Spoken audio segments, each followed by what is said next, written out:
All right, here we go. A lot of energy today. Guest in the house. Rolling.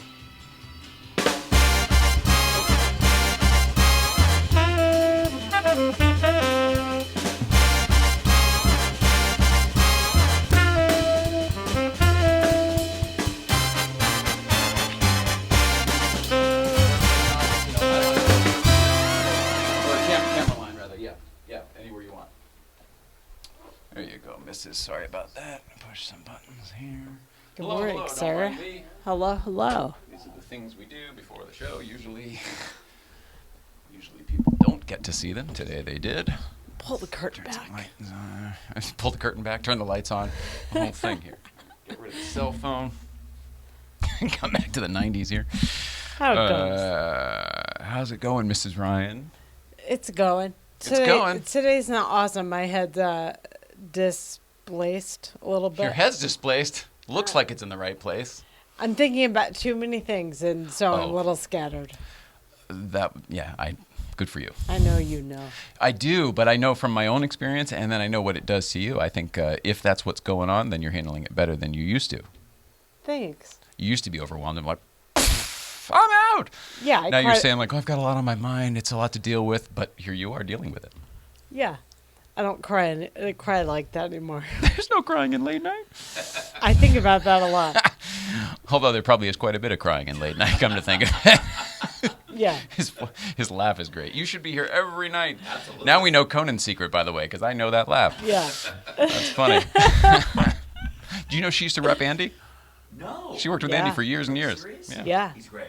Love him. Okay, well, you might hear us talking to our guest tonight. Let's tell you who we are and what we're doing. My name is Jay Ryan. This is Nicole Ryan. Welcome back to the old late night playset. We are sitting here talking to Mr. Gary Cannon. Gary Cannon is a comedian, a funny guy. He happens to be the warm-up guy over at the Conan show right around the corner. And we're going to talk to him in a few minutes when he gets in here. You had a late night show, web show too, like a late night afternoon. We did that, but then Steve Byrne and I, who's a comic, we also She had a repped him podcast. too. Or didn't you worked with the show or something? I worked there? with the show. That's funny. Peter Billingsley was a client of mine for a long time. Yeah, of That's course. funny. I remember meeting Peter, and it's like, oh my God, that's the guy from Christmas. Yeah. Still does. He still does. All right. So we're going to talk to him in just a few minutes, more than we did just for those few minutes. As I mentioned before, Mrs. Ryan, I don't have a whole lot of stuff to talk about today, except I would like to bring attention to yesterday's show just for a moment. We had a guest in here yesterday that Mrs. Ryan put together. Rodney Rothman was here. I don't know if you know Rodney Rothman. He's a writer, producer, director, but he EP'd Sarah Marshall and Get Him to the Greek, and he's done his own things. He's directed Spider-Man more recently. But he was the head writer on Letterman, and this is why I'm telling you. He was the head writer on Letterman back in the 90s when this was all going on.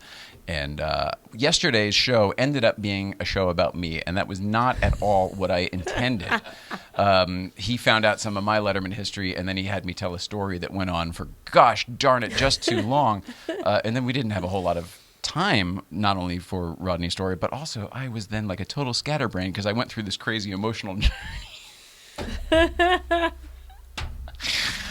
And I was doing the edit yesterday. I was thinking to myself, this is not a quality program.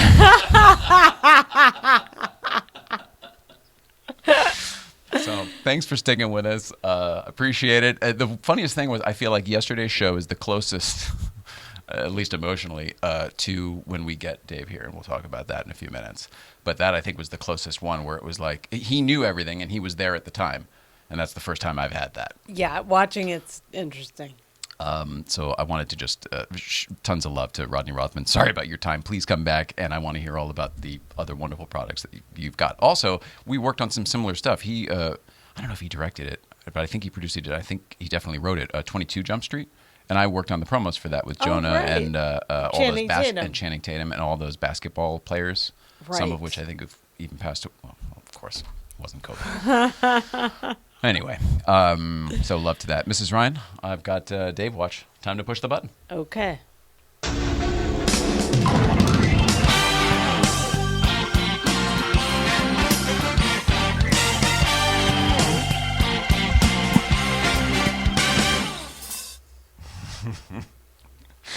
Just hearing the theme gets me giddy. Mrs. Ryan, what's new with Dave Watch? not going to go do the whole spiel again today. More phone tag for me. Okay. There's a lot of good stuff going on. Obviously, yesterday will be very good. If you're new to the little, what do you call? I'm calling it a show and a program, but a webcast view show pod program. It's a pod program. Welcome back to the pod. Here we are in the late night pod.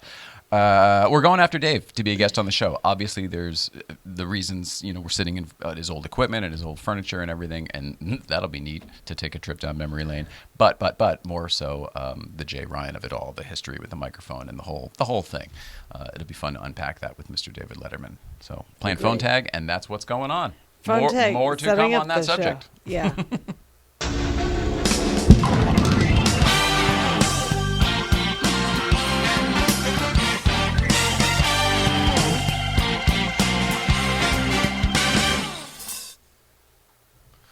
All right, Mrs. Ryan, I think that's pretty much all I have, which means it's time to ask the question that's on everyone's mind. You know what? Let me check in with you first. How you doing? How you feeling? We did a little bit earlier, but truly, we talked about mental. How's the body? Body's awful. I'm not even thinking about it. It's just disaster. It's a shame you have such pain because your posture is pretty good and your form in general, I feel like you're working on your skeletal strength, your muscular strength. I am. In the weirdest way, I think that's making me seem worse. You feel worse. Feel worse and walk differently because my body, the posture's different. I'm physically put together different now than I was. So it's blood and everything is going to different places. Oh, my gosh. All right. Well, with that. It's why I don't like talking about this stuff. There's no baseline. We have to. That's how we get through it. What's going on? It's time to ask the question that's on everyone's mind. What's going on, Mrs. Ryan? Getting in a better mood. This will help. Pit bulls. There's a organization called the Throwaway Dogs. Sounds bad, blah, blah. What they do is they rescue animals and train them to have jobs with the police department. Oh, sure. So a pit bull was rescued out of whatever they trained them to fight and whatever in Canada. And now fighting ring type of? Yeah, okay. That's the word. I'm going to work my words. No, that's not a good place for a dog to be. That's a good rescue right there. Getting them out of that the situation. rescue organization picks them up, and now this one from Canada is in North Carolina doing drug surveillance. Sorry. By the way, I'm a big dog guy. My wife and I have 9 dogs at the house right now. 9? No. Yeah, we have 6 of our own and 3 rescues. 9 dogs. Yeah. Gary. And I can't give you my address because obviously it is illegal. We love them. 9 dogs. 9. That's a lot, Gary. Holy cow. A bill was proposed in Florida to allow emojis to be part of license plates. I just want to say that one more time because I think I heard it right. A bill was proposed in Vermont to allow emojis to be part of license plates. Emojis as characters on license plates. Correct. This is already happening in Australia. What? Queensland, in Queensland. Yeah. So who knows? I mean, it's just an identifier, right? And we've acknowledged that they're characters now, right? So, I mean, it could be anything, right? As long as it's an as long as... Penis emoji, right? I mean, that's not on there. I don't think there is. The DMV is cutting... I don't think so. I think people are using the eggplant. I just watched the Jay and Silent Bob movie. Eggplant. There's only 6 to choose from. Oh, so they're specific emojis. It's going to be limited, yeah. Oh, okay.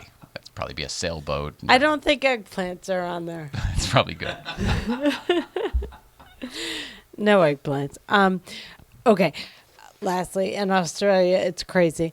But army soldiers that have days off are feeding koalas to uplift moods and help out and just contribute. Is this in the fire area or just in general? In general, but probably the fire areas most notably. Everyone's doing their part to give back, and it's so beautiful to see.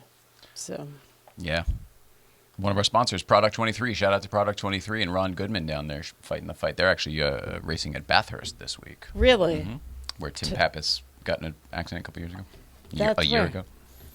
I'm talking around later. Good to know. All right. Oh, and that's been...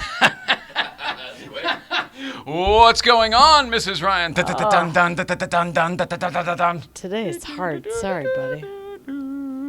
Other people see you sitting here like they see you sitting here every day. They don't know that lately you've had a lot more going on behind the scenes than you did previously. So I think that maybe there's a lot of invisible stuff going on here that's affecting you. Yeah, I just feel better for you. I don't. Oh. Well, don't worry about me. Well, don't worry about me. No, don't worry about me. What do you feel bad about me for?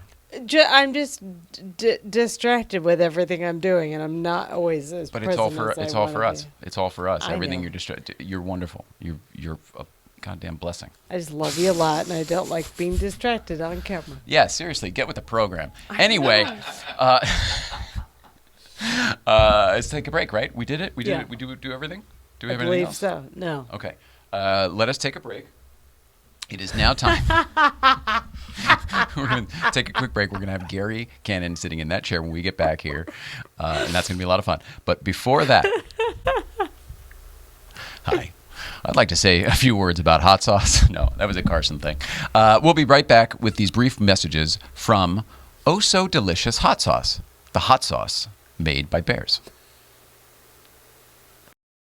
Oh, so delicious. It's the hot sauce made by bears. Garlic and serrano mixed with love and care. You can put it on your eggs, pour it on your rice. It's great on a leg, it's better on a slice. It's oh so delicious. It's the hot sauce made by bears. Oh, so delicious hot sauce. Great on everything except oatmeal. Get your bottle today at osodelicious.org. $1 from every bottle sold goes to the National Military Family Association. Stand-up in San Francisco back in the day, and he just got back. He was on a Carnival cruise ship. He just worked on a cruise ship. And this is it. Yeah. Are you ready? Yeah, let's do it. All right. Oh no, I don't need headphones like you. Oh, okay, you have them. I don't. Only need them. she's got them. Okay, got it. We Good. are back. We're sitting here with Gary Cannon. Gary Cannon, I'm throwing my card away because I can tell with you we don't. Can I just effing say, need not it. a lot of shows offer you one drink. I have a combination. This is fantastic. That was a Letterman thing back in the. He always had a coffee and a water, and for me, just as a performer, I kind of get that. It Need a just little bit sort of of both. it makes sense. You know what's crazy? There's times where you go to do, because my buddy Steve Byrne and I did a podcast for a long time over at All Things Comedy. It was called The Gentleman's Dojo, and the one thing that we said that we would never do is what we didn't like about other podcasts, where you'd show up right at the person's house and they would answer the door in their pajamas and be like, "Are you in a rush?" And it'd be like, "Well, what do you mean? Am I in a rush?" And like, Steve has said there were times where he showed up at somebody's house and the guy is pulling wires out from the desk and trying to set things up and like We have had that experience. Yes. Have you had that experience? going to somebody's place and doing that? Yes. Oh, yeah.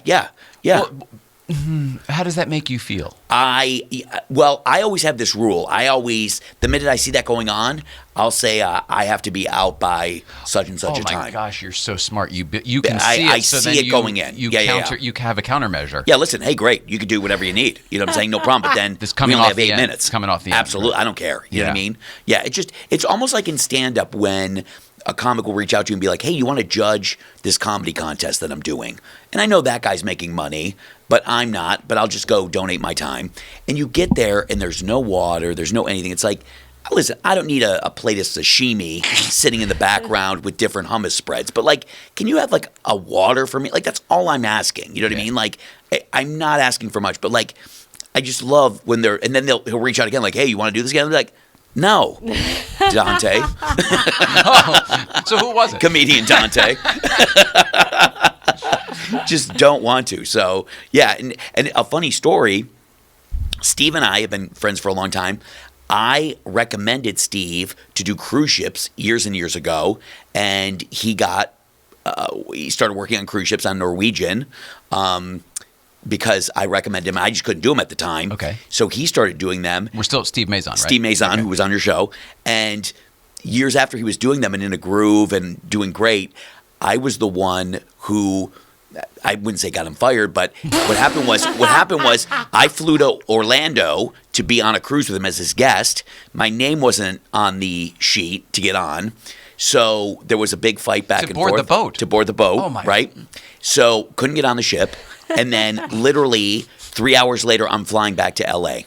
So I was in Orlando for lunch, essentially, because my name wasn't on the list. Steve goes, very disappointed. You know, Steve, very demure, very calm, and was upset. Yeah, but Steve wants to do a good job. Steve wants to do a good job, yeah. So he said to them, hey, listen, why wasn't he on the list, blah, blah, blah, blah, blah.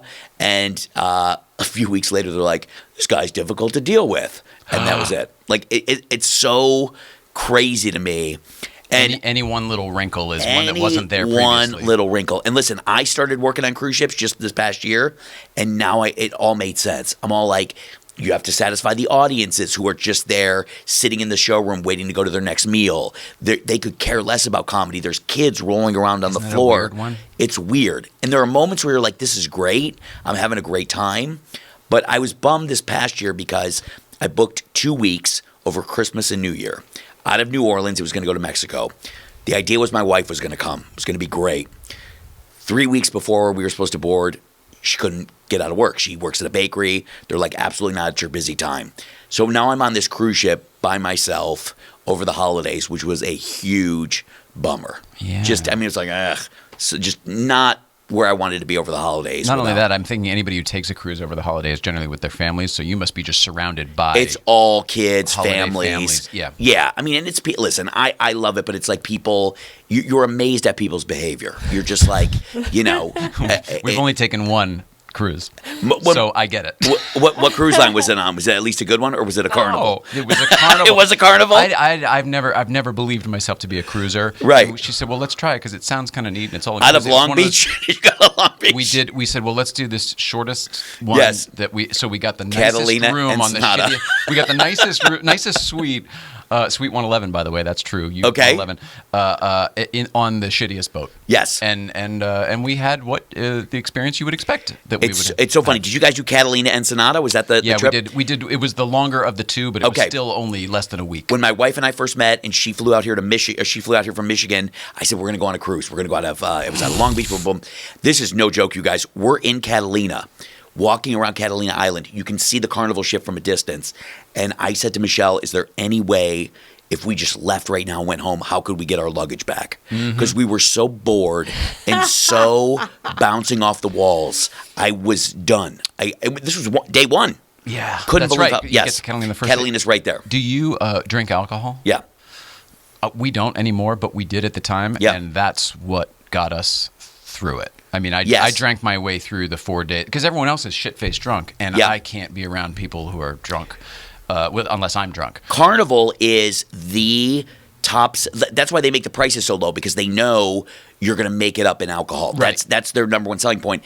And one of my jokes that I do on cruise ships, which people can relate to, the best thing to go watch as a passenger is people the night before they're about to leave settling up their bills, because when they get on the ship, more than they thought it was. When they get on the ship, everybody's a freewheeler because nobody's paying anything. Here's my sail and sign card. Boom, boom, boom, boom, boom. Everybody's a big shot. Everybody's buying drinks for everybody.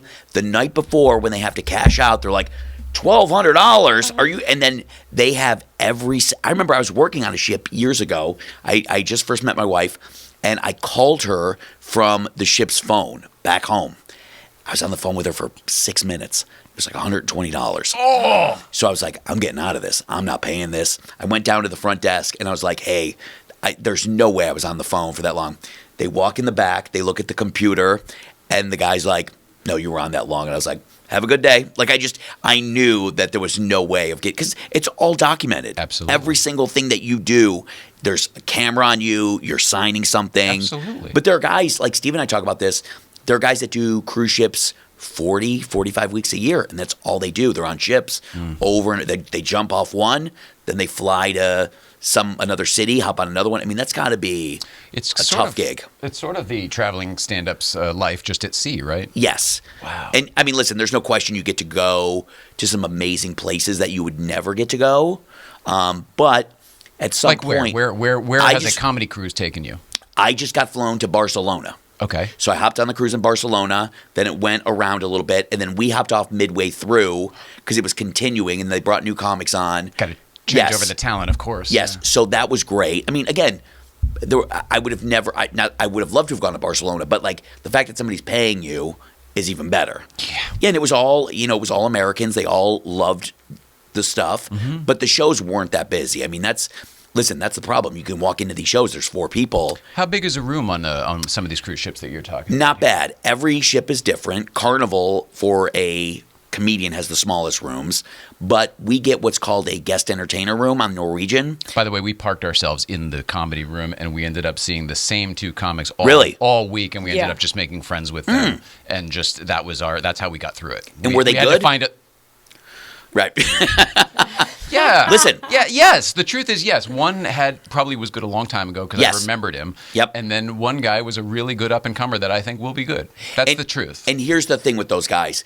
Those guys who have been on the ship for as long as they have, they're so good at writing stuff as they go. Yep. I mean, you start walking around and, oh my God, the buffet, the this, the that, it all starts coming together. Because Yeah. when you get on these ships, you're like, I don't have the time to fill for, 45 minutes here and 45 minutes there. But like those people, they do that same act. The crowd work too. Once people Yes. watch somebody, and then especially if somebody does come back, because we were coming back, and then he would use I can't remember what he had a nickname for me, and he would use it all week, of course, and it just became a thing, and that clearly was his ability, and it's kind Here's of what the you're problem, a huge problem, and every comic will tell you this. Comics get in this business to do what they want and to be uncensored. You go on these cruise ships, and let's say I'm on the ship and I'm making fun of you guys. Now all of a sudden I find out you guys are loyal Norwegian sailors, and you guys go to the front desk and be like, that guy offended us. Well, there you go. Now you guys are looking for something for free. Norwegian has to give that to you, and now I'm on a bad list. And it doesn't take many of those to be like, you're done with It's us. difficult to work with out of here. Absolutely. I don't care what it is. So many people get offended so quickly, and not because they're sensitive, because they're looking for something for free. It's Right. exactly what it is. Well, that's life, right? Yeah, of course. So you really have to you really have to pull it back a little bit and just kind of watch yourself. But listen, at the end of the day, I look at it like this. If they let me go tomorrow, it was a great run. I'm never going to not do what I want to do because I'm worried about, some guy from Utah that's going to be pissed off of what I'm doing. I don't care. Good for you. Yeah, it doesn't matter to me. Good No, for you. It's always that way. Well, you're the guy I'd want to see them with that attitude. Because I don't care. Because what we found was politically it's a difficult place because, like you're saying, the person who is, it's like any job, I guess, but the person who's hiring you is almost in it's a direct conflict with the job you're supposed to do. Of course. You're supposed to make these people laugh Yeah. and push the envelope and get edgy and the whole bit. And yet up here, they're like, I'm assuming there's probably a list of things that you have to, maybe a code of conduct you have to stay within, etc. Well, again, and it's like it's these issues where a buddy of mine who does a lot of cruise ships, the cruise director came up to him one week and said, "Hey, I just want to let you know we got 4 complaints this week." And he's like, "That's fantastic!" Like almost like that's a low number. Let's go on the next one. And it's like they just don't. And here's what, Because in a club that would be true, right? Of course. Perhaps, or at least you drummed. They're thinking. We made them think. But here's what's fascinating to me about cruise ships. The shows in the main room, whether it's the dancers, whether it's the Broadway show that they bring on, whether it's the food, whatever, people can complain about that all day. But there's not going to be anything done to change it. Right. I mean, if people That's complain the enough, system. of course. Yeah. If people, hey, wait a minute. Because people will come back to the shows and be like, you did that same joke 3 days ago. And it's like, yeah, but 3 days ago there was also chicken strips in the buffet. Like, what do you want from me? If I had 9 What a hours great of material, I wouldn't be on this ship right now. Right. If I had 9 hours of clean, clever material, neither of us would be speaking right now. Right. So, and nobody will complain about like if it's a show called like $1 Million Quartet because they've spent so much money to bring this group on that if people don't like it, they just don't like it. Yeah. There are times where I meet passengers and they're like, boy, that show was brutal. And I was like, wait, there's nothing we're going to do. There's nothing. They're already here. They have a 6-month contract. End of story. But we're the easiest to pluck off. That's all. Of all the C things to ask you on my card, Yeah. cruise ships wasn't even one of them. It wasn't And we even spent there. A lot of time. So let's move on. Let's talk about Conan though, because Yeah. we have a little bit of at least that we have that in common. That I started the first job I ever had in the actual television business Okay. was at 30 Rock working on Conan. What year was that? Would have been like mid 90s. So the show was it wasn't Brand brand new. new. It wasn't 93 when it was brand new, but it was like within the first year or so. So you Because must know. they were getting pickups like by the week at this time. I know. I The show, remember the that. show was going to be yanked every single day. Yep. So who was there? Like, who were you working with? I was a production PA, so Okay. I was actually working in like with the audio guys and everything in the studio 6A, the old Letterman studio, which Yep. is why I was so thrilled to be there.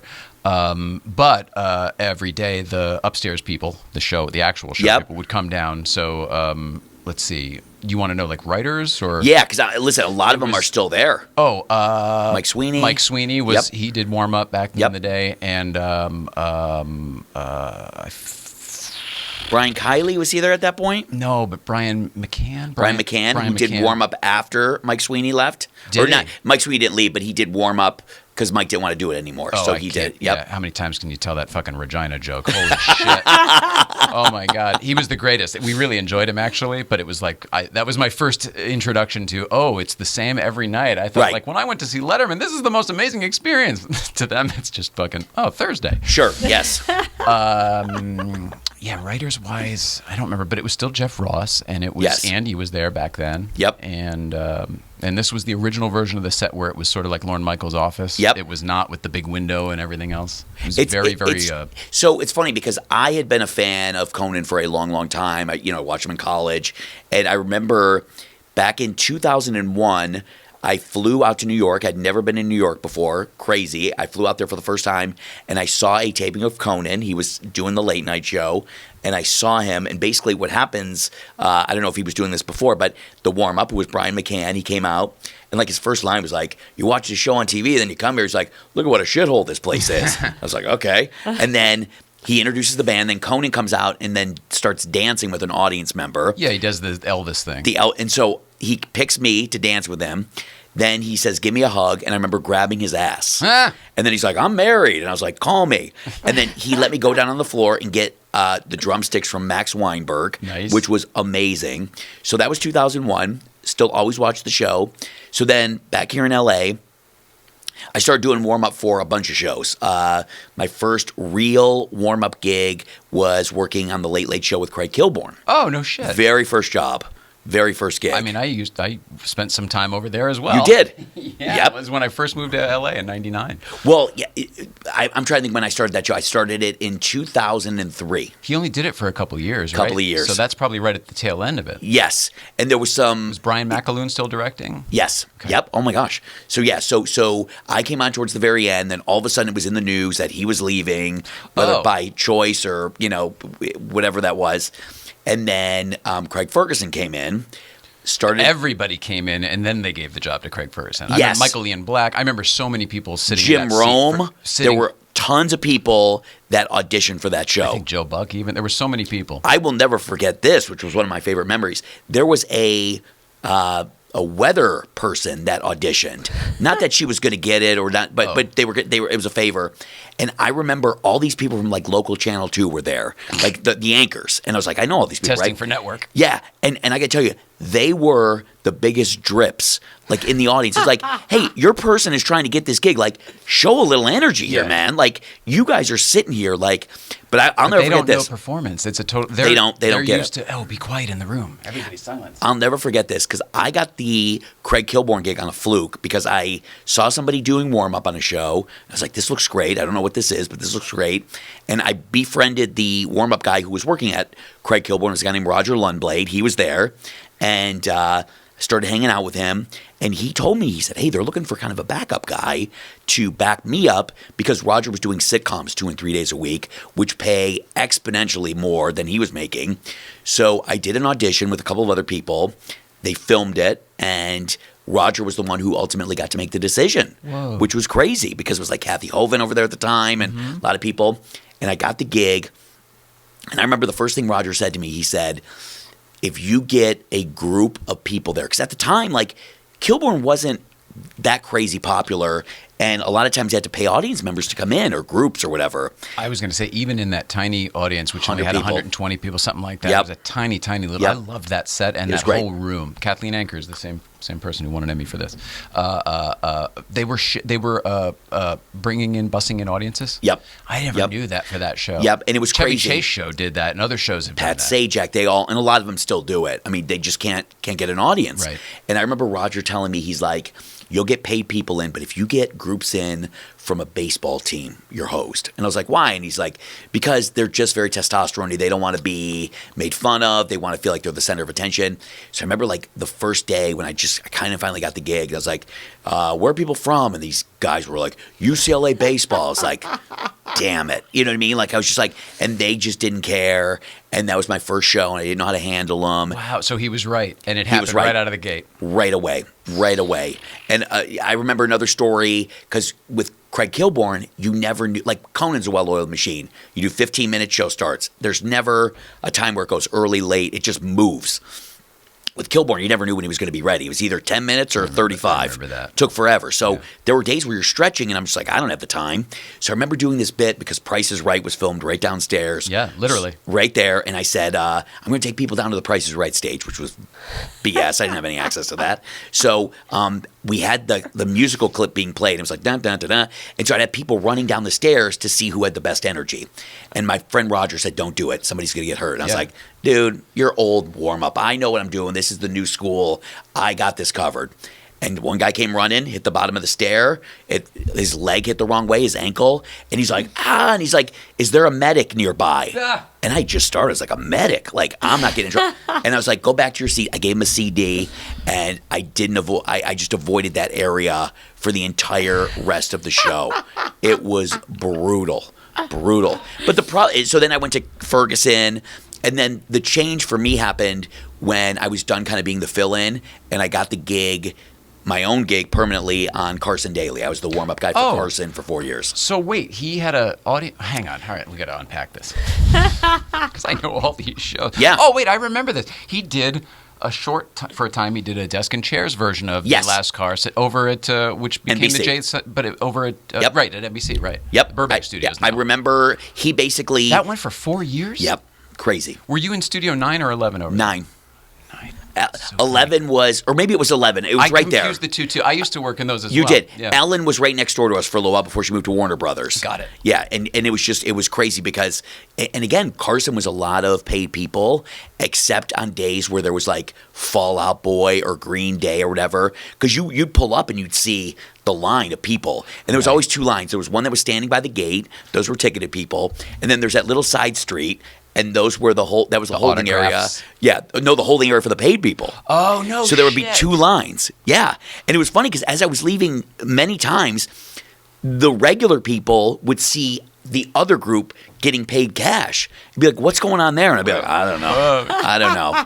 But that gig ran for 4 years, was a great gig. He was the best. We taped only 2 days a week, 2 shows a day. That's so great. It was amazing. They were half-hour shows, I think. Half-hour shows. Yeah. And it was my gig, which was nice that I didn't have to share. And there was a band and everything else, so it really felt like a late-night show, the whole deal.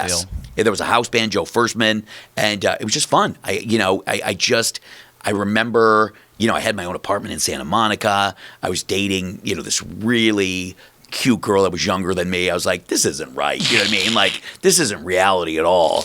And then the show went away. I mean, there actually a couple times that show was about to go away because the writer's strike kicked in. Mm-hmm. Then they brought only him back. They couldn't afford to pay me anymore. Then they brought me back, but for only a limited amount of money. But there was so many bumps in that road. In fact, when the writer's strike was going on, Carson got heckled. People in the audience were standing up during the show and being like, hey, you don't have any writers. You don't have any writers. Like, it was a weird time because he was the only show that came back on the air. Yeah. Yep. That's so weird. Of the NBC ones. Of the NBC shows. Leno was off. And was that a non-union? No, they did it on a union lot. It had to be a union show.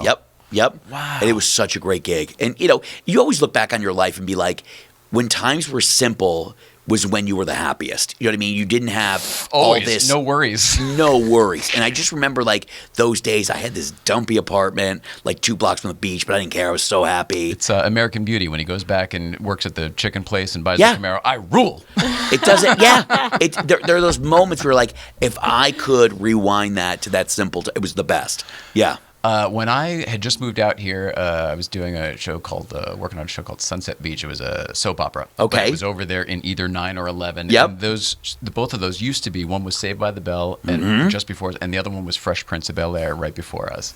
I thought that was the coolest because, moving out here, even though they were gone, it was like the Seinfeld stage or something like that. So wait, we were on the old Saved by the Bell stage. Was that 9 or 11? I don't remember. Okay. I don't remember. But when we were there, you remember between the two, it was all the offices, and then out back there was like the prop storage and scenic storage and stuff, and there was like some gated areas, and there used to always be the sign from the Max. Was it still there? Yep. Oh, nice! Remember the diner they all went to and Saved by the Bell? There was a guy, Right. Bob Church, who was our props guy. Bob Church, I think it was his name. And I remember there was a cage back there where he gave me my T-shirts, and the Max sign was still up there. So it's and probably the same guy from all those years. Oh my God, I think he worked on. He Just told the me union guy at NBC. He told me something which really hit home, and I was so naive at the time I didn't know. Carson had signed another 2-year deal, and I said to Bob, I was like, how great is this? We're safe for another 2 years. He's like, no, Carson's safe for another 2 years. He's like, this show could go away tomorrow. And I was like, I didn't think about that. Well, I started working on it after that, and it was like a couple guys with 5Ds following Carson around bars and stuff. Yes. They borrowed a buddy of mine's bar for it a few days. I remember when Carson didn't get the 12:30 spot that Fallon ended up getting. I remember I walked into the studio. It was that day, and they're tearing up the studio. Like, the audience is outside. They're tearing it up. And I was like, what the hell's going on? And they were, I don't know if it was upset or what the right word was, but they were kind of refiguring the studio to make it smaller and bring more people. And I was like, oh, my day, it's done. I'm done if here. They're already doing this. They're getting rid of me. Yep. Yeah. But fortunately, they kept me. Oh, really? They kept me, even though the audience was smaller. There was a time, I remember one of my favorite stories. It was like right before Thanksgiving. We were supposed to have a band on, and literally I had to announce to the audience that the band wasn't there. And during the warm-up, you see... Oh, a guest band. Yeah. Oh. You see 80 people just walking right out in front of you. They're just exiting. They only came for the band. They don't care. They're gone. You know what I mean? Totally. Yep. It was just, and then there was a moment I remember. Guys, sorry, you got to stay in your seat. We're out. There was a time when I was in the audience, and there was a lull, just silence. And Carson was talking to Jennifer Love Hewitt, and there was just silence. And I felt like I got to get some energy out of this audience. And I just started clapping randomly. And Jennifer Love Hewitt, just randomly, anything, just get something going. And Jennifer Love Hewitt looks up and she's like, why are they applauding my dog dying? And again, I didn't know what the conversation was on the floor. I'm just like, we just got to get something going. Gary's over here like, I'm just trying to help. Oh my God, yes. Can't hear anything from this side of the curtain. And all of a sudden I was just like, yeah, let's get this guy. I remember one time. That's got to be a great YouTube clip. They're not applauding, just one guy. They pulled it. Oh, really? The clip of her being interviewed is there, but then that segment is cut out because somebody looked for it. I remember I got hired to do warm-up on a Dr. Drew morning show. And he was doing this morning show, and they said, we need somebody to come in and get this crowd going. They're just dead. So what I did was I went out and bought a bunch of Starbucks gift cards because I was like, I want this gig to be mine. So I go out there, it's 8 a.m, and I was like, hey guys, listen, we need the energy here to be off the hook. Whoever's my loudest audience member is going to get this Starbucks gift card. So I, at the time, didn't look at what the story was for that day. So Dr. Drew comes out, and he's like, I want you guys to meet Stephanie. Oh, Stephanie was attacked and terrorized. That's all they're doing. They're not hearing. All they're thinking about is a gift card. Because these people it's a basketball game to These them. people are eating dinner at Arco, the Arco station. So right. they don't care what's going on. All you see is them smiling in the background about poor Stephanie, who was attacked and nearly beaten to death. And that was my last day. That was the last day at the show. First and last? First and last day. Goodbye. Wow. Goodbye. Yeah.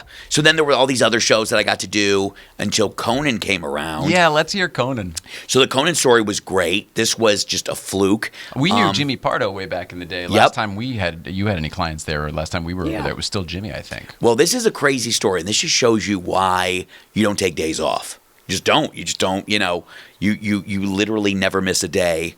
I got a call from Jimmy, and he said, hey, I got to take a couple of days off. I'm shooting a show, my own show for Sci-Fi. And the Conan people had known me because I had done warm up on, like Dion Cole. He had a TBS show. Yeah, sure. Pete Holmes, another TBS show. They were all Conan shows. You did warm up on those? Yep. Those were both good shows. They were both great. Neither one of them went. Nope. But they were both creatively very good shows. Dion Cole was so great. He's such a good writer. Such a fun show. Pete Holmes was great. I remember the Pete Holmes story was he called me back in his office before the show started, and he said, hey, I have some tips for you on warm up. And then I went out and just crushed it. And he called me back. He's like, I'm so sorry. He's like, I didn't know, because every other guy that had to come through the door were his buddies. Oh, so you didn't need his tips. I didn't need him, and I think he realized it was bad that he even mentioned it, because Sure. he's like, oh, this guy, everybody that's come through the door has been a friend of a friend. They haven't done warm-up, and that's why it's always funny, too, because then when they call you and offer you the money, you're like, oh, no, you were giving that to his buddy.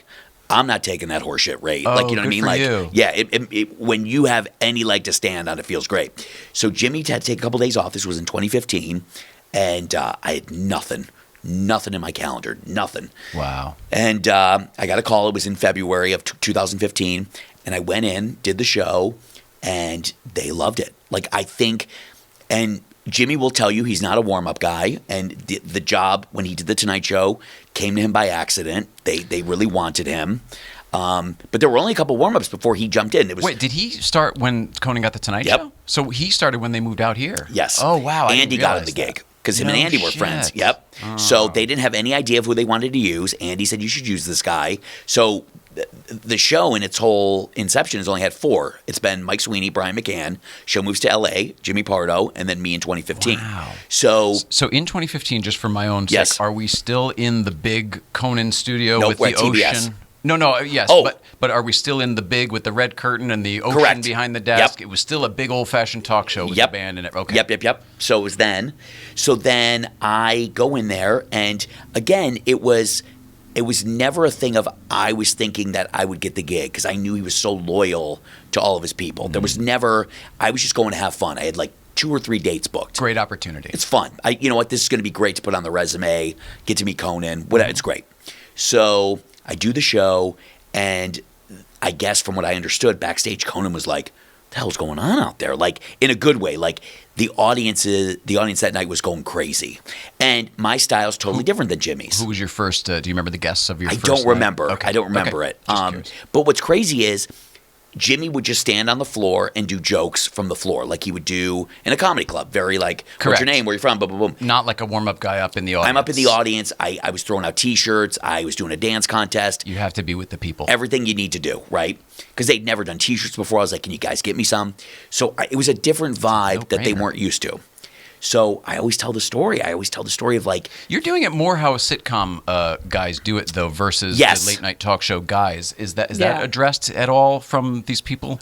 for me to do it that way, Just in general, even were you aware that that's what you were doing? Because the candy bars and the T-shirts and the being up in the audience, that's really more sitcom. It's very like you're going to be Yes. there for 4 hours for Yes. a scripted We're in this show. together. and listen, I've done many of those sitcoms, and they are brutal. Listen. Because you've got a captive audience for that long. Well, I wouldn't say captive. I mean, you got an audience that's just sitting there. I mean, because listen, those early sitcoms that are brand new that haven't even aired yet, those are all bust in. They're from rehab groups, church groups, or like everything. They don't want to be there. So those are brutal. I mean, those are the times where you're kicking people out because they're just giving you nothing and they're getting paid. Wow. You know what I mean? But the money is so good that you're just smiling through it. Like, screw you guys. Like, you guys can sit there all you want. Like, you know what I Right. mean? Like, those For are you. brutal. Yes. For the guy. Okay. But so with Conan, that was just always my style, was that whole like rah rah rah cheerleading, where most comics think it's stand up, and it's not. It has nothing to do with stand up. But aligns more with what Conan himself used to do, because he would run up into the audience and Yes. start singing Elvis with a paid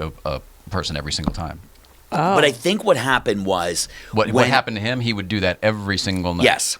But I think when it became the Tonight Show, I think they wanted to lose that a little bit. I think they were like, we want a little more straight-laced. We don't need somebody with a T-shirt gun. Like, we just want to be more straight and narrow, right? Well, yeah, and then get, hit Totally. the head. So then I go in there, and, I see that they're really digging it. And the next day, this was on a Tuesday, the next day on a Wednesday, I get a call from one of the producers, and she says, hey, did get a chance to meet you, but we really liked what you did. Can you do us a favor? if you're about to book anything long term, let us know. We want to be the first to know. So we're not ready to make a move, but we definitely want the option. And I was like, I said, what do you mean? You got another show coming up like a Dion Cole or Pete Holmes? And she's like, I just don't want to say much right now. I was like, okay. I did it again, went great, and literally the next day I got the call and was offered the gig. Now I feel horrible because Jimmy and I are good friends. So, I have to make the call to Jimmy. And you have to make the call to Jimmy. No, he knew already, but I had to make the call to like extend the olive branch to be like, hey, listen, I texted you. Just offered me. Yes. Yeah, okay. Yes. Well, good. Good on you. And it was a little weird, but I think if you listen or you hear Jimmy talk about it now, like I think he knew that he wasn't delivering what the audiences needed for that time. Like when they were the Tonight Show, it was a different vibe, like now it's like it's just a different feeling. Like it's a smaller crowd, it's this, that. Yeah. And just because I've done all those late night shows before, like I know how to grab them pretty quick. Yeah. You know what I mean? Also, this whole thing is ebbs and flows. You know what I mean? So it's not a personal decision. It's just one of those, this is what's working right now with the people. It's amazing. And I will say, out of the 5 years that I've been there, I did have to book out a couple of times for either like there was a USO gig that I did, which was great. I like going to South Korea. Like I'm not missing that. And was it with USO? Yep. Or Armed Forces? Yep. Oh, good for you. Yep. I went with Steve Byrne with South Korea. And then this was kind of funny. This like sometimes you don't realize if it's going to be a good thing or a bad thing. But right before Christmas last year, I got a call to do kind of a sitcom. It was a show, I'm sure you know it because you're a big TV guy, live in front of a studio audience. Oh, yeah. The Norman Lear show. It was the Jimmy Kimmel produced All in the Family and Jeffersons. Yep. This one they did All in the Family and Good Times. Oh, you did the most recent one? Yes. Great. Congratulations. So they called me and they said, it's 3 days of work. Here's the money. And I was like, holy shit. Like I can't turn down this money. The money was incredible. Now, of the 3 days, Monday, Tuesday, and Wednesday, I only had to miss Conan Monday and Wednesday, 2 days. So I called Jeff Ross and I said, hey, listen, I never book out. But I felt confident enough that I wasn't going to lose the gig. You know what I mean? This is a very high profile. High profile. The money's fantastic. I tell Jeff what the money is. And you're coming to Jeff Ross, too. I'm going to Jeff. I said, you can say no, and I will follow your lead. I would love your blessing. If you say no, it's no. So he says, you got to do it. He said, I talked to Conan. How about you got to do it. To do warm up for the just for historical shows like that. Yeah. I mean, I know it wasn't in the 70s, but I mean the sets are the same. They're doing it as authentically. You're looking right at. You're like, this is crazy, right? So go in there and do it. I find a warm up to replace me on that Monday. Doesn't go well. So now Jeff's not happy. So Jeff says, for Wednesday, don't worry. We're going to have Mike come in and do it. Sweeney. Yes. He'd done it back in the day. Hi, Mike. So he did it, and then didn't go well. So now the job was he out of practice? He was great back in the day. But you got to remember. 25 years ago. And you also got to remember, the show culture has changed. Yeah. That might have worked in New York. That was also New York, yeah. Back in the day, boom, boom, boom. It's not. I mean, listen, it's like I'm ending the warm-up with a dance contest and people dancing The Baby Got Back. Like, that's what the show needs, right? That's crazy. So Mike did it, and then I will tell you this. I went to the Christmas party after it was that night that Mike did it. Okay. And everybody was like, you have the most job security on this show right now. Everybody said it. Was Mike head writer, or he was a writer? He's still one of the producer. Writers. Yes, he does all the Conan travel shows. Okay, so but at the very least, he's yes. If this guy's like, I don't know, I thought I could do it, I can't do it. You're fine. By the way, everybody from the office is coming down to watch him. They're like, we got to see Mike. He was legendary in New York. We heard he's the warm up, and then he comes out there, and it's no fault of anybody's. He's just not used to doing it, and like he's going to bring his own style, and that's not I don't think he threw out t-shirts, whatever, but like it's so locked in. By the way, people love free shit. I don't care. Oh, I just can't see Mike with a thump. Yeah. Nope. Yeah. He's way too acerbic. So, right. So that's not, and I don't mind. He'll make you feel stupid for wanting the t-shirt. Yeah, absolutely. So I never mind going out there, and like I love it. I just, good for you. It's such a fun gig, but it was proof like, don't take time off. Yeah. And I did, and it worked to my advantage, though. Yeah, you're in this particular case. Yes. So in that time then, between 2015 and now, the show's undergone a few different configurations. At one point, they downsized a tiny bit, made the interview area a little bit smaller. Yep. I think it was on wheels or something. Yep. But it had more of the feel of sort of his old late night show, where it sort of got a little bit more condensed. And then more recently, that was maybe a year, and then more recently than that, they did the half-hour format. Right. Downsize even more, and then we lost Jimmy and the boys and the band. Yeah. And Andy's still there, I think. Andy's still there. But lost the desk and stuff, so we reconfigured the set, and now it's a small, intimate space, right? Very small. Yeah. But we're still inside a massive warehouse Still stage, a huge, 15 or whatever it is, at Warner. The audience is smaller. Well, there was talk when we went to half an hour that we would move to a different stage or a different location. For other people who don't know, and I don't think we can talk about this, right? The actual stage for Conan, whatever you see on TV, that's a box built within a bigger box. And within that bigger box is all of the production support, from the green rooms and the dressing rooms to there's the other upstairs, studio, the other everything, yes. all the auxiliary production areas and everything else. It's a massive, undertaking. It's everything that would have been on the 6th and 14th floors of 30 Rock, all inside a soundstage. And what's also crazy is a lot of shows, they tape at a stage and their offices are on the other side of the lot. You know what I mean? Like a lot of shows do that. Like they're just like way on the other side. So we have the luxury of like our offices are on the 2nd and 3rd floor of that stage. Yeah. So they do have a lot of space. It's huge. It's crazy. But I was so thankful that we stayed there because I just feel so comfortable there. It's like, and it's close to home, and I will say this, it's the best gig. I get there at 4. I start the warm up at 4:15. It goes till 4:30, usually, maybe a minute or two later. And I watch the monologue, and I'm walking back to my car at 4:40. Wow. It is the craziest gig. And is it still 4 days a week? 4 days a week, Monday through Thursday. Wow. Yeah. That is the best. And it's crazy to look back, because my dad, who passed away years ago before I got this gig, if he knew my dad was a blue collar guy for Chrysler for like 50 years, like literally was like the janitor, worked his ass off. And if he knew that there were days that I came home and said to my wife, they made me stretch for 3 minutes, he'd be like, are you crazy? And I was like, yeah, one of the guests was late, so I had to stretch it out, and I had to do 18 minutes. And I was like, are you hot? Like, what's wrong with you? Like, that's a complaint? Or they made me drive all the way in for this. They made me drive. I couldn't get a spot on the lot. You know what I mean? Like, there was no pineapple in the green room. Like, this is bullshit. Like, you know what I mean? Like, so ridiculously stupid how you forget what a great gig it is. The movie industry, man. It's amazing. Aren't we so lucky just to be even around it? And it's crazy. And then my wife, who is a baker, and she's on her feet all day, and I'll come home and be all tired. She's really like, working for a living. I don't want to hear it. We're done. We're absolutely done. But it's great. And then I get to sprinkle in some cruise stuff. I get to sprinkle in some corporate gigs. I still get to do sitcoms. Yeah. When it allows for it. It's you know amazing. What I mean? It's great. Listen, if this is all that was dealt to me in my comedy career, I would be more than happy. I know a lot of people. Would it be great to have my own show on Comedy Central? Of course. Mm-hmm. But I got to tell you, there are a lot of guys that don't even, that struggle to pay bills, that have to go out and do the Wichita Funny Bone for $300. Absolutely. And so the fact that you can just kind of look at these gigs and be like, what's the money? No, I'll just stay home. You know what I mean? Just better that way. It feels, but for years it wasn't. For years, I had to take lousy gigs that were all day for, nothing, a couple $100. Absolutely. But even back then, I remember I never mind if a show didn't pay much, but be nice. Yeah. Because there were always these shows where I would get into this mess where you'd walk in and 3 hours into it, they'd be like, this audience stinks. And I was like, yeah, I'm sitting right here with them. I know. By the way, we're filming a shitty game show in Santa Clarita. What are you expecting here? This isn't Will and Grace. Let's be thankful these people are alert and they showed up. What were you doing? Wipeout? I know, that's funny. That's up there. That is up there.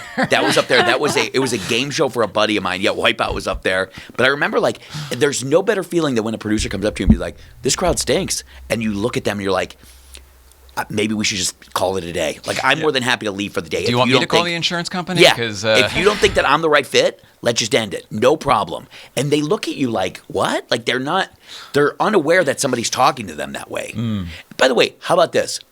Come up to me and say, hey, is there anything that we can do to get the crowd better? I understand that they're not great. You want me to go out and get you some gift cards or whatever, but don't come over like you're something and this is the art and the commerce. This is creative, It's so ridiculously stupid, but it feels The two sides don't communicate well together. when they tell you that and there's just this like, I am more than happy to leave. Do you remember a game show that Jerry Springer hosted called Baggage?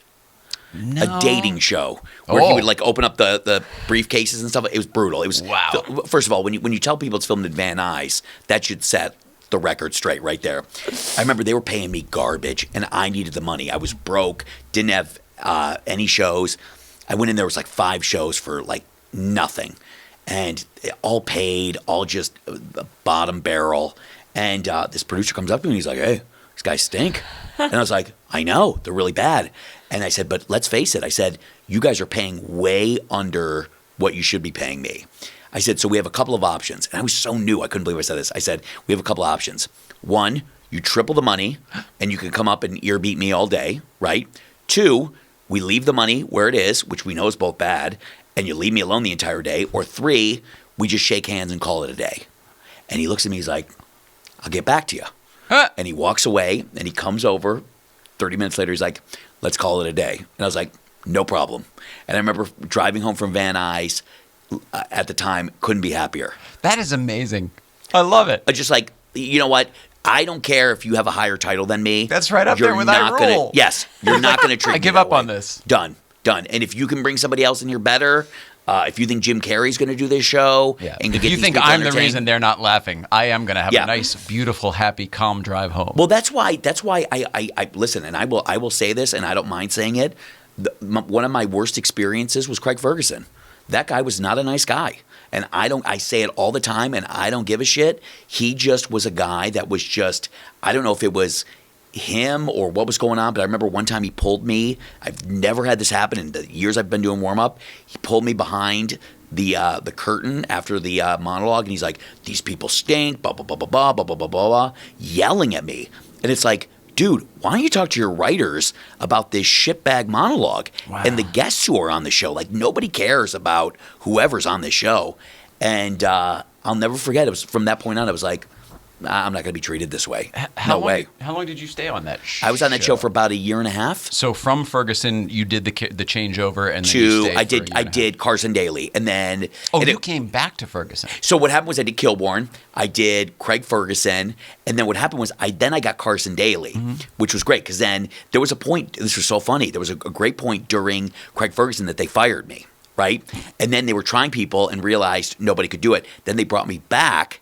And then I quit on them to go do Carson Daly, which was the greatest kind of like, screw you guys. I mean, I just like, again, Conan's great. Carson, like, there's a lot of people that just have been so nice to me. I mean, listen, Craig Kilborn, it's out there that he was not a nice guy. You know what I mean? That he was kind of this very jockey. It's who he is. He owns That's it, him. though. Of course, like, but you're right. He was also Nicole, very open about leaving because he wanted to go be a movie star. Right. Then he was in the Shaggy Dog and Old School, and then that was it. Old School was the only thing I could think of. Yeah. So, but again, that was his persona. So you're like, I get it, no problem. But when you have this guy coming out, it's like, oh, hello, chicky monkeys, and like, great to be American and whatever. It's like, okay, great. And he's putting on this persona, and I was like, and then backstage, I'm like, gotta be kidding me. You know what I mean? Like, why are you so angry? And listen. You talk to everybody in this business, and you're like, who is not fun to work with? He's right up there. That name's dropped all the time. That name, and you want to think of the name number 2? No, go ahead. Yeah, any idea who the second name is? I mean, I've got people I didn't enjoy working with, but I don't tell other people about it anymore. Ellen. Oh, okay. Yeah, that's just a hard show, just so demanding, just don't look at her, don't whatever, you know what I mean? Fairness, I worked back in the day, back in the Conan Saturday Night Live, Yep. like when I was a kid at 30 Rock, I was working on the Rosie O'Donnell daytime show. And that was a very similar, the Queen of Nice was what Right, she was yeah. doing, the whole thing. And I actually am a fan of Rosie O'Donnell's because I think she's got a brilliant brain. Yep. Take the politics out of it. Of course. So I actually enjoyed my experience, and it was the same scenic designer who did the Letterman show, like Yeah. the whole thing.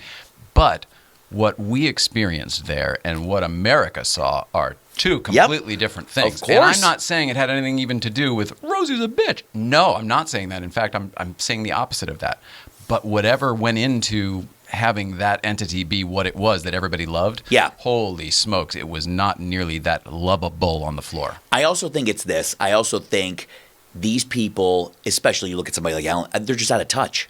they have no idea what it's like going to the grocery store. They don't, you know, Yeah, they worked really hard to get out of touch. Absolutely. Yeah, so they are so they have so many people around them yesing them that they don't know. Interesting. That's what it is. I mean, they're just in a bubble. Yes, you're not. And what I love about Conan is that, like, you know, when we bring people to the show, you know, they can come in with you, they can hang out, they can do whatever. There's just no ego there. You know what I'm saying? Like, I just know, like, if I have friends that work on Ellen. I was like, hey, can I ever come over and watch a show? And it's like, it's like, forget it. Like, I just, you know, like, it's impossible to get into that studio. You know what I mean? And, like, listen, she walks the Warner Brothers lot with guards, and, you know, it's just like, it's not, you know. Well, anything with that kind of money attached to it is protected. 100%. You know what I mean? Even if Ellen didn't want to be that way, and I would say there's a lot of that stuff that she probably would, if it were up to her, get rid of. Right. Just as a person. But when you're protecting that kind of money, she's an entity that makes a lot of money for a lot of companies. Well, but you also think too, you're like, you talk about the detachment, though. It can come from that as well. But you're like, well, who's, because I didn't realize this, but you're like, who's getting her on the Warner Brothers lot? That's where she works. But you're like, there's people who are like people on the tour, people on whatever. Like, there's nothing but strangers on that lot. There's all strangers on that lot. Yeah. So Pee Wee Herman got on. Yes, exactly. Laughing with Milton Berle. Easy. But it is one of those things you're just like, those are like that. If I look back on my warm-up career, I always look at that. I was like, that wasn't a fun time in my life. I was like, and then when I went to Carson Daly and was treated so well because I was the guy. They were all hungry. They were all, yeah, exactly, you know what I mean? Exactly. They all really wanted this to work. I will say, with Carson Daly, we did 3 test shows before it even hit the air. It was me, I think a guy named Mark Cohen, and then Brody Stevens. We all did guest shows Brody, sure. Before they even filmed it. I did the very first one. I do the first one. It goes decent enough. The audience goes outside. They're waiting on those benches to go back in and see a second test show. The same people, the same paid people. So I don't remember who did the warm-up. Turn the audience, but it's the same audience. It's the same audience, right? So I don't remember who was after me, if it was Brody or Mark. But they load the people in, and then the audience comes up to me and they're like, hey, Gary, great job. We loved you. We'll see you back inside. And I said, I'm not doing the second show. But guys, just a word, just kind of a helpful piece of advice. The producers thought you guys were way too loud. So if you could tone it back for the second show and the next guy coming in, like, and I was like, I'm getting this gig regardless of what tactics it takes. Wow. To get this. I needed went that hard. money. Yeah. And so I don't remember what they were like, but I was just Gary, like, dirty business. I'm Cannon. getting it. I'm getting this gig. I don't care. And I got it. We have done the hour. How do you feel about this experience? I'm loving getting to know you. This is fantastic. I mean, you come back. I feel like I sometime know 'cause you there's guys plenty to do. immediately. I really do. I mean, Well, we talked for a long time. Yeah, before. yeah. This is an amazing setup. I mean, just like, you know, normally people do podcasts be a backseat of their car. They're just like, here, hold this microphone. I'm like, well, okay. You know what I mean? Yeah. It's so weird. You're like, you know, like nobody. You're like, I'll do it. You know what I mean? Yeah. It's crazy. When people walk in, they either it's like yesterday. This is the reason they're here because we have done all. Like if you build it, they will come. Or it's the people who think they are just going to do. You know, oh, can you please show up at my friend's house for their podcast or whatever? Right. And you're expecting the dining room table, kitchen counter kind of thing. Yes. And then they come around the corner and they see all the tenting and everything, and then they see what the hell is in there? What is going? And by the way, it's also so beautifully lit. Like everything looks great. You know what I mean? Like, Well, thank you very much. It's That's so- my background. And I was saying this to you production. when this showed up, like how cool it was, because I remember years and years ago, the first thing I bought when I got Carson Daly was I bought a stand-up Donkey Kong game machine. Oh, sure, the old arcade. The old arcade game that's from just, Silver Spoons or whatever. Yes. He had a Tron actually. Oh, sure. And I bought the machine, and this guy that I bought it from kept telling me it's going to be delivered. He was. You have your choice of beverages here, by the way. If you're, Yeah. if you're No. choking.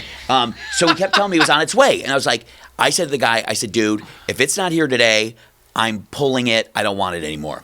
So almost like this desk, I was sitting in my apartment in Santa Monica, getting ready to go to Carson Daly, and I had an apartment that looked over the street level. And I look out, and here comes this pickup truck with a Donkey Kong game machine. Looks and like it was Frogger. Oh my God! Well, by the way, it has all the games built in. Pac-Man, it's one of Frogger. those. It's an all-in-one. I love that. And I see this game, I was like, holy, this is the greatest. Yep. It almost like when you see that, like, and I would wake up in the middle of the night and just see the machine. I'd be like, just a piece of childhood right here. So great. You asked about it before, and the truth is, yes, when we set the stuff up, the first it had arrived, we said, well, we have to do at least one show like this. There was a time in the Oh. 90s when this stuff was all retired, and Yeah. they did a show in the lobby while they were redoing the theater kind of thing. Okay. So we said, oh, that'll be the thing, because we were redoing this into a studio, and so we did do it with the chair, the Dave setup, and we Yeah. had one show where we did that, and it was weird and wild, and I was just in the living room of our own home with the kitchen behind us. I mean, it was not like nothing fancy. Yeah. And the lighting was horrible, but there's a weird thing being in this position, even with her here. Yeah. There's a weird, you know what I mean? There's a lot of history took place right here. Oh my gosh, it's so crazy. When I walked in, I was looking at it, it's like, oh my gosh, there it is. That is so cool. It's nuts. It's good for you guys. All right, so you enjoyed it? I loved it. Would you come back sometime? Because I know we got to the talk show stuff, but I want to get to know you a little bit more, figure out why you got into comedy. Listen, and is all this that one of those things where like we want you back and then I never hear from you guys? I know how this works. Yes, This is a scam. Absolutely. Of course. Well, you're admitting it. We're in our own home. We have to have people leave happy. No, you're just such thank a you, delight, guys. and you're a pro at this. You make it very easy. I got to just sit here and shut up. Oh, which, that's so nice. if people who actually watch this show know, that's a feat for me. Really? Yeah. Especially, I think it was because of yesterday. They had me. He had me tell that whole story. Oh, I that's just so was funny. Able to sit here, I feel like you're the universal balance. I for the whole sometimes thing. think, because I told you this before we got on the air, I said I love asking like a ton of questions, and like people get annoyed. They're like, "Would you shut up?" You know what I mean? But the first thing you did when you came in was firing off questions. Yeah. I just love to know backgrounds. You know what I mean? Like, it's important to me. Well, you didn't let me get to any on Oh yours. my gosh. But that's all right. No, there was a bunch of C's. We got to a lot of it. Comedy, Cars, Childhood, Chancellor, we didn't get to. Conan, we got to. Yeah. Late Night Afternoon, we didn't get to. Let's do that next time. Okay. And then 9 dogs is just a lot of dogs. I love. It's actually. I'm surprised my wife is still with me because I will just go grab a dog. You're from the the reason shelter. for the 9 Oh dogs. yeah. Sometimes it goes the other way around. No, we both love dogs, but like literally, I'm on Are they- Facebook and all these messenger groups, and if I see a dog that's going to be put down, not the, on my you're watch. the guy. You're the savior. I So drove all up to different- Lancaster. All different yeah, breeds. all of them. Yeah, and they all get along for the most part. We just had a dog. When they're happy to be alive, I think so. We just had a dog that literally chewed up our entire house, like chewed up the couch, all the wiring on the TV. We put him outside. This He is chewed well up all- behaved? Yeah, no, well, I mean, we didn't know this. He was brutal, but the most lovable dog. When you came home, he'd be like, "Sorry, man." You know what I mean? He's just like, I got this separation anxiety thing. and I just know this: if I were a kid and our dog even chewed a shoe, my dad would be like, "That dog's going to the farm." Yep. And you're like, "Where's the farm?" "Oh, it's a big old open space." Way upstate. Yeah, and you had no idea that it was off of the freeway, and you're like, "Oh my god!" But like, I don't care. Like that dog can chew anything. Don't care. They're the greatest. It's fine when they went to go live on a farm. Now when you told me what it really is, it's just so horrible. I'm still, even though my dad passed away years ago, I'm still like upset that he would, because I'm such a big dog guy now. You know what I mean? That I'm like, literally. I mean, we have a dog right now in one of our spare rooms, like a Rottweiler that we're fostering. Can't mingle with the other dogs. But I'm like, I'd rather have him in our room than in a shelter or dead. Yeah, you're a wonderful so person. I don't, it doesn't bother me. You know what I mean? Are you that way with humans? I mean, there are a lot of stray dogs in the comic world, so to Yeah. speak. No, I like dogs better. Yeah, okay. Yeah. You know Yeah. why I'm asking. There are some people. Of I think of course. Sarah Silverman. She just picks up strays all over the. Stay at my place. No big deal. It's the great. I mean, it's my passion project. I love it. I love doing it. It's great. I told you when you came in here, I was like, you got a warm heart. You gave me a hug right off the bat. Good stuff.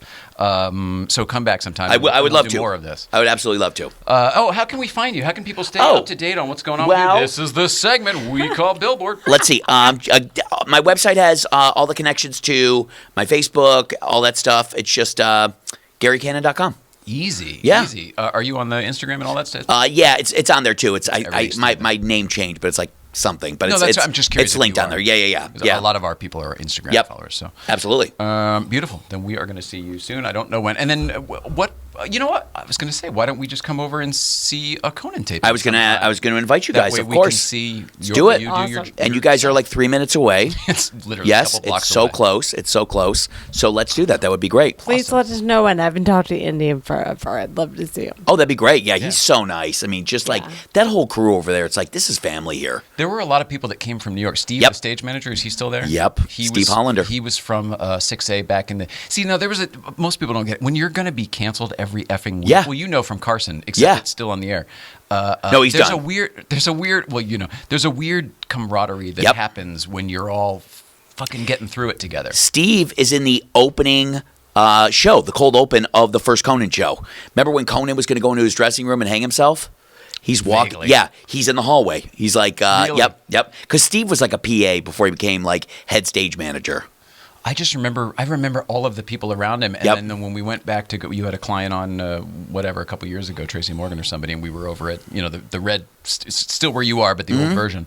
And there was Paula, was one of the bookers. She was Paula all the way back Davis in the is day. still there. Paula Yep. Davis, yeah. And Wow. we saw Steve go by, and I was like, "Was that Steve?" Yep. And she was like, "Yes." They're all still Crazy. there. Camera guys, audio guys. It's like that speaks a lot. I mean, it Yeah, speaks but a they heavy moved volume out here for that. about him. Gina's You know what I mean? still there? Who? Gina? Gina Batista. Yeah. Yep. Okay. It's awesome. all. Paula and Gina. Yep. Yeah. In fact, people will say to me like, "Hey, do you know so and so?" And I was like, "Listen, I'm there for 25 minutes. I don't know who's upstairs. I couldn't." But spot some people out have of the been there lineup. all 25 years. Yep, they have. Yep, it's a great gig. All right, Mrs. Ryan, I love you so very. Oh, what do we have tomorrow? Carson. Carson Chan. Boy, it's Carson. Oh. See you looking at your watch. Who's Carson We'll Chan? Get you out of here. Ironically, he's a famous watch guy. Is he really? Yeah, but I mean, like, really into Really? watches.